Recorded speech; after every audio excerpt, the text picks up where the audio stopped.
Chemistry की ओर। ठीक है, केमिस्ट्री में आज हम लोग पढ़ेंगे, अभी बैठ जाओ 2 मिनट। ए लड़का, ए बैठो, सच बैठो ना। हम लोग इसमें आज पढ़ेंगे, पता है क्या, एनोड किरणें और प्रोटॉन, और एनोड किरणें के गुण, और फिर प्रोटॉन के गुण। और इसके पिछले क्लास में हम लोग पढ़ चुके हैं कैथोड किरणें के गुण और इलेक्ट्रॉन के गुण, विशेषता हम लोग पिछले क्लास में पढ़ चुके हैं।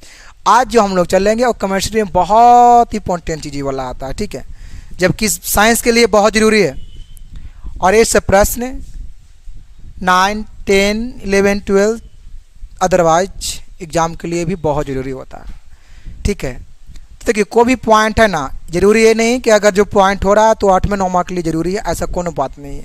क्योंकि आप लोगों ने कभी ऐसा सुना भी होगा किसी से कि जो आप लोग पढ़ते हैं 8, 9 में, वही पढ़ना होता है कंपटीशन देने। तो बस वो आया कहाँ से, 8, 9 से ही तो आया हो। इस तरीक़ा से किसी की बचपना 5 साल से ही 50 साल होता है। सही बात है कि नहीं? क्योंकि 50 साल होने से पहले उसको एक दिन 5 साल हुआ होगा, उसके बाद क्या हुआ है, 50 साल हुआ है। तो आइए हम लोग चलते हैं पॉइंट की ओर। केमिस्ट्री है, ध्यान देने की बात है। ठीक है, तो आइए, एनोड किरणें और प्रोटॉन। यदि विसर्ग नली के कैथोड में, यदि विसर्ग नली के कैथोड में बारीक छिद्र कर दिया जाए, क्या कीजिए, बारीक छिद्र, बारीक की बाहरी, देखो तो वहां कुछ लिखल है,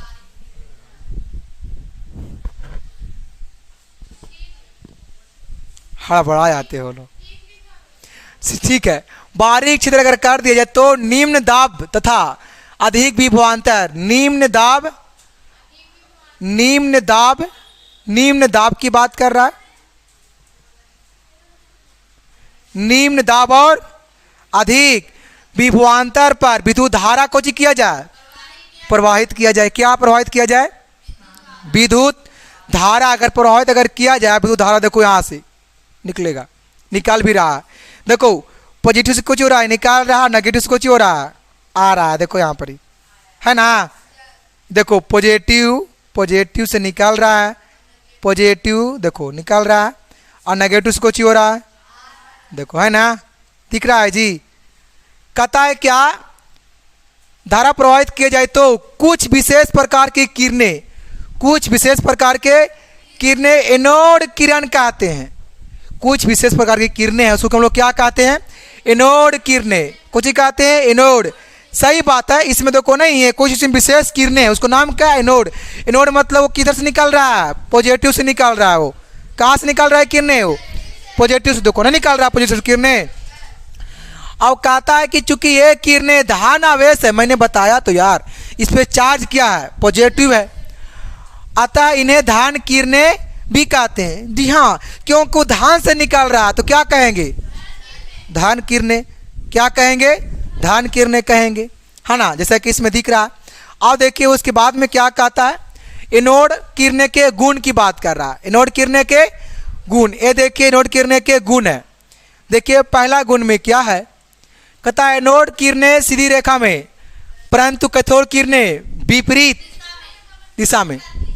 आइए हम लोग देखे थे, उसमें देखे थे। देखिए अगर कैथोड किरणें, अगर कैथोड किरणें इधर से अगर जाएगी ना, ये मानी जा रही है इधर, इधर ये जा रही है, कौन किरणें, ये कैथोड किरणें। कौन किरणें,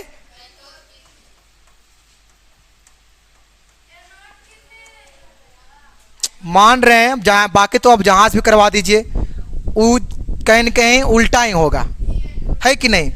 तो ये नेगेटिव वाला, मानिए कौन किरणें हैं, नेगेटिव। तो आप देखिए पॉजिटिव में क्या होगा ना, इधर से आएगा, देखिए ऐसे आएगा ही, इसका जस्ट क्या, विपरीत, उल्टा, ऐसी नहीं बात कर रहा है, उल्टा की बात कर रहा है। तो कहता है इसके मार्ग पे अपारदर्शक वस्तु रखने पर वस्तु की छाया बनता है। सही बात है, इसका जब बीच में रखेंगे वास्तु, उसको क्या बनेगा, छाया।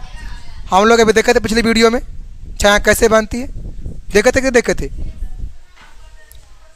हाँ, कौन वास्तु रखने पर कहता है एनोड किरणें के मार्ग में हल्का पादचक्र रखने पर या अपने धुर पर नाचने लगता है। जब उसके जब बीच में क्या रखेंगे, हम पादचक्र रखेंगे। देखिए वाला हम पढ़ाए थे, पिछले वीडियो में पढ़ा दिया गया है। जब रखते तो क्या होता है, पूरा अपने धुरे पर कुछ होगा, नाचने लगेगा वो, पूरा घूमने लगेगा वो, है ना। कहता है इन किरणें की प्राकृतिक विषाक्त नली में प्रयुक्त गैस की प्राकृतिक निर्भर करती है और विभिन्न गैसों के लिए आवेश और द्रव्यमान के अनुपात अलग अलग होता है। सही बात है। अगर गैस अनेक प्रकार की है ना, अब अगर चार्ज भी क्या है अनेक का, अगर मास अगर अलग अलग है तो इस पर अनुपात भी क्या होगा, अलग अलग। अब विसर्ग नली में हाइड्रोजन गैस का प्रयोग करने पर, देखो विसर्ग की नलिया में किसका, कौन गैस की बात कर रहा है, कौन गैस की बात कर रहा है। इतना को प्रयोग करने पर इस अनुपात में E/m का मान अधिक होता है और हाइड्रोजन के से प्राप्त धन किरणें एक ही प्रकार के धनात्मक कणों की बनी होती है। तो इन्हें कणों को जी कहते हैं, प्रोटॉन कहते हैं। देखिए क्योंकि वो धन की ओर से आ रहा है, अब किरणें क्या बन रहा है, पॉजिटिव, तो क्या होगा प्रोटॉन, क्योंकि प्रोटॉन पर चार्ज क्या होता है, पॉजिटिव होता है, प्लस पॉजिटिव होता है। तो यहाँ पर देखिए हाइड्रोजन वाला पॉजिटिव आया, ये तो इससे बात कर रहा था। ये सब देखिए गुण है, किसका गुण हम लोग पढ़े अभी है, एनोड किरणें के गुण हम लोग पढ़े अभी।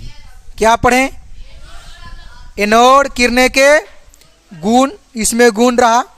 आप देखिए इसमें आप पढ़ना प्रोटॉन के गुण, क्या पढ़ना, इसमें कहता है चार्ज में बात करता है, प्रोटॉन एक धन आवेश से युक्त कण। देखिए प्रोटॉन जो है कैसन कण है, धन युक्त, इस पे चार्ज क्या होता है, positive charge plus, charge plus.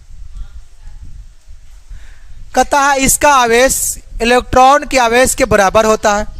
मैंने बताया था इसका जो चार्ज जो होता है किसको होता है, बराबर,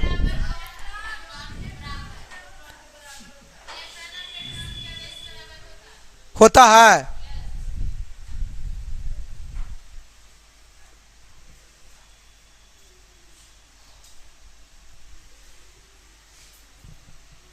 दिख रहा है ना। देखिए क्या कहता है, इसका आवेश इलेक्ट्रॉन के आवेश के, किसका आवेश, प्रोटॉन से। देखिए हम बताए थे इसके चार्ज में, देखो कहता है कि प्रोटॉन का आवेश क्या होता है, इलेक्ट्रॉन के आवेश के बराबर। अब बताइए इसका चार्ज कितना होता है, पता है कितना होता है इसका चार्ज, 1.60 गुने घात कितना, माइनस, और कुछ आएगा कूलाम। अब जितना इसका होता है उतना इसका भी होता है ना। ये देखिए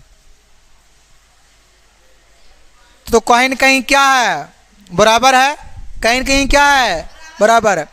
किंतु विपरीत चिन्ह वाला होता है। जी हाँ, चिन्ह क्या होता है, विपरीत। अगर चिन्ह यहाँ पे अगर प्लस होगा तो यहाँ पे क्या हो जाएगा, नेगेटिव हो जाएगा, होगा कि नहीं होगा। अगर यहाँ पॉजिटिव तो यहाँ नेगेटिव, अगर यहाँ प्लस तो यहाँ इसका चिन्ह भी क्या होता है, उल्टा होता है। किसका उल्टा होता है, इलेक्ट्रॉन जो होता है चिन्ह प्रोटॉन के उल्टा होता है। और कहता है इसका आवेश, देखो यहाँ पे दिया गया है, यहाँ पे ये नहीं ऐसा होगा, इसका आवेश इतना होता है, यहाँ देखो लिखा हुआ है। तो इस आवेश का इकाई धन आवेश कितना होता है, प्लस। सही बात है, चार्ज क्या +1 और उसका होगा चार्ज क्या +1। तो प्रोटॉन के है, लेकिन उसका होगा इलेक्ट्रॉन के चार्ज क्या होगा, -1। होगा कि नहीं होगा, होगा ना, चार्ज उल्टा होगा। आप देखिए द्रव्यमान मास की बात करता है, मास में कहता है प्रोटॉन इलेक्ट्रॉन से लगभग इतना गुना भारी होता है। कितना गुना, 1838 गुना कुछ होता है, वो भारी होता है। और प्रोटॉन पर द्रव्यमान हाइड्रोजन परमाणु के द्रव्यमान के लगभग बराबर हुई होता है। और इसका संक्षेप द्रव्यमान कितना है, ये देखिए इतना 1.005757 है ना, इतना 1 mu होता है। और इसका निरपेक्ष द्रव्यमान कितना होता है, तो यहाँ पे माइनस घात कितना होगा 24, यही ग्राम ने पूछ रहा है। द्रव्यमान किसका पूछ रहा है? प्रोटॉन। किसका पूछ रहा है? मैंने यहाँ पर ही बताया था कि प्रोटॉन का द्रव्यमान और न्यूट्रॉन का द्रव्यमान समान होता है ना जी। देखिए यहाँ पे बाबू, यहाँ पे बतिया ये वाला आ रहा है कि प्रोटॉन और न्यूट्रॉन के क्या मास सेम होता है। अगर इसका कितना है 1.67 गुने 10 पे घात कितना है -24 ग्राम है, कुछ है ग्राम है, तो इसमें भी इतना ही होगा, इसमें भी इतना ही होगा जितना इधर है ना। तो कितना है ग्राम है। अब देखिए अगर इसको अगर हम करेंगे केजी में तो यहाँ पे क्या हो जाएगा 24 है तो क्या हो जाएगा 27, तो 1.67 गुने 10 पर घात कितना होगा -27 केजी, 27 कोची केजी। आप देखिए इस पे अगर करेंगे केजी में तो यहाँ जगह कितना उतने जितना यहाँ पर ही है ना जी। हाँ 27 केजी हम बात कर रहे हैं, बात किसे कर रहे हैं केजी का, तो ये वाला हो गया इसमें। अब आइए हाँ देखिए अगर बात किया जाए ना पेट्रोल का खोज वाला में, तो ये पता है गोल्डस्टीन, इसका खोज किसने किया था पता है क्या 1916 ईस्वी में। इसका जो खोज हुआ था वो हुआ था 1916 ईस्वी में, है ना 1916 ईस्वी में। इसका काम क्या है भाई, तो ये नाभिक के अंदर रहता, ये नाभिक के अंदर देखो, ये दोनों देखो रहता है नाभिक के अंदर, ये दोनों रहता है। ये आपको पता है देखो तो नाभिक के अंदर आखिर इलेक्ट्रॉन और प्रोटॉन कौन रहता है, पता है कौन रहता है इलेक्ट्रॉन प्रोटॉन? आपको पता है कि जहां अगर एक गलत आदमी रहेगा, एक सही आदमी रहेगा, तो वहां लड़ाई होना तय है। वहां लड़ाई होना क्या है, अगर एगो आदमी नेगेटिव है, एगो आदमी को चाहिए, अगर ऐसे दोनों रहेगा तो वो रहेगा उसके मतलब खिलाफ लड़ेगा, ही इसके खिलाफ लड़ेगा, तो फिर विस्फोट होने का संभावना हो जाती है। इसीलिए पता है प्रोटॉन के साथ में किसको रखा गया है, न्यूट्रॉन को रखा गया। क्यों को वो बेचारा अपने आप पे स्वतंत्र, क्यों से कोई मतलब ये है ना प्रोटॉन, ये कितने इसको बोलेगा ना, कोई इसको असर, किसको न्यूट्रॉन को कोई असर पड़ता ही नहीं है, चाहे तुम कितनों बोल दो। आई बेचारा कुछ ये जो है इसको कुछ बोलता ही नहीं है, इसको पता है कि भाई पावरफुल वाला आदमी है कौन, प्रोटॉन। न्यूट्रॉन सोचता है कि हमसे बहुत तेज वाला आदमी है, कौन सोचता है ऐसे, इसीलिए बेचारा कुछ नहीं बोलता है, डर के रहता है। इसीलिए पता है दुनिया में आदमी शांत कब रहता है, जब एक बहुत तेज है, अभी क्या है थोड़ा सा कमज़ोर है ना, तो आदमी क्या रहेगा देखो उधर वहाँ पर एक काम भी अच्छा, और दोनों अगर उतने पावरफुल अगर रहेगा, और दोनों अगर पावरफुल रहेगा तो एगो नेगेटिव से रहेगा पावरफुल, आएगा पॉजिटिव से, तो दोनों खिलाफ एक दूसरे में हो ना होगा, कैसे एकदम होते रहेगा खिलाफ, वो रहेगा उसके खिलाफ, वो रहेगा उसके खिलाफ। इसी के वजह से नाभिक के अंदर में दो को रखा गया है, एगो जो पॉजिटिव है, एगो को चाहिए उदासीन है ना। तो इस तरीका से इसका कहानी ऐसा है। तो अब है इसमें हम लोग क्या क्या पढ़ लिए, एनोड किरणें और प्रोटॉन किरणें के बारे में। एनोड किरणें के गुण पढ़ लिए और प्रोटॉन किरणें के गुण पढ़ लिए, है ना। हम लोग छोटी छोटी कर करके हम लोग पढ़ेंगे, कम पढ़िए बहुत अच्छा रहेगा। ज़रूरी नहीं है कि अगर आप 1 घंटा पढ़ लेते हैं तो उसको आपको 1 घंटा समझ में आ जाएगा, ज़रूरी नहीं है ना। आपकी कोशिश पर है, आपकी माइंड सेट कितना है डिपेंड उस पर करता है। बाकी आपको फिर मिलेंगे इस तरीक़ा से, नेक्स्ट वीडियो में मिलते रहेंगे। आज के लिए इसमें इतना रहेगा, ठीक है। बाकी इस तरीक़ा से आप सभी को रिविजन करते रहिए, वीडियो को शेयर करते रहिए, ठीक है, ताकि जो नहीं जानता वो जान सके, ठीक है।